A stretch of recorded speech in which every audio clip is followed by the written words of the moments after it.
When I signed up for this class, I didn't realize how deep we would be diving into the relationships that I shared with myself and others.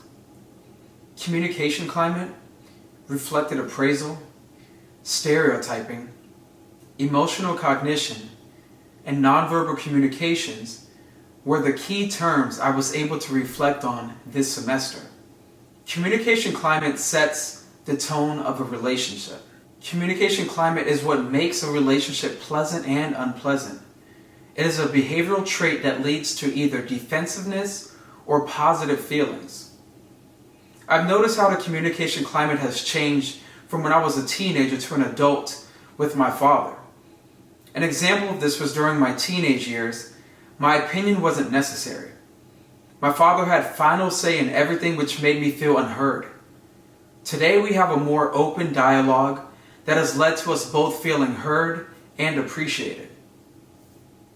A goal that I have set for this relationship is to always have an open and positive dialogue with my father. I want to continue to have this low-stress relationship. Reflected appraisal is necessary to develop self-concept. Reflected appraisal reflects the way we believe others to see us through ego-boosting or ego-busting signals. This concept has been key to my development of self-esteem growing up. My father would always affirm to me that my black is beautiful and that I was very handsome. Those words meant a great deal to me, as I often heard harsh words from my peers about my complexion growing up. Because I developed a strong self-esteem and self-concept, those words didn't affect me as much.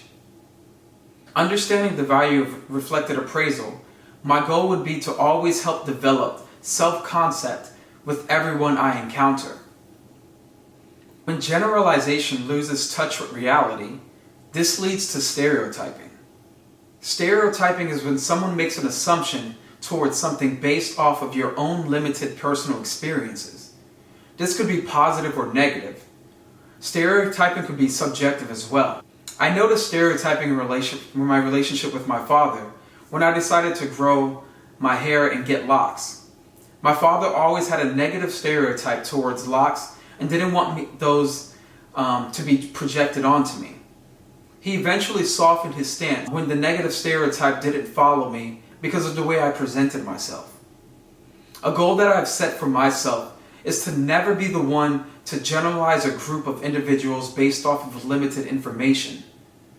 I personally know how it feels to be stereotyped, and I would not want to project that onto anyone else. Like a virus, emotional cognition is contagious. Emotional cognition is when you allow the emotions or behaviors of someone to trigger you. That trigger brings out those same emotions that they tried to put onto you. I see this concept all the time in my relationship with my father. A recent example was when he projected the fear and worries of the coronavirus on me.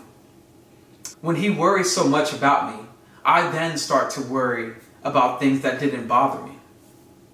In efforts to improve the relationship with him, I've just told him to be mindful of my current mental state before he drops any of that kind of energy onto me.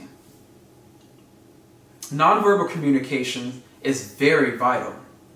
Nonverbal communication is getting the point across without using words. Body positions, gestures, and facial expressions all count as nonverbal communications.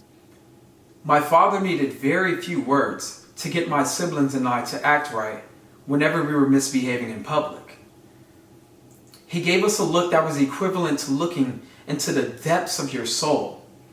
With the raise of an eyebrow, sharpening of his eyes, and the cringe look on his face, we knew we needed to stop or else. My goal to improve my communications is to be aware of my nonverbal communication skills. Even something as subtle as a sigh or a throat clearing has value. It is best to know when each of those uses are appropriate. In conclusion, This semester has allowed me to dive deeper into the relationships that I share with my father. From learning about communication climate, reflected appraisal, stereotyping, emotional cognition, and nonverbal communication, I've been able to drastically improve our relationship. These points show how they added value to my relationship with my father, and I will also be able to take those new skills and apply them to other relationships in my life. Thank you.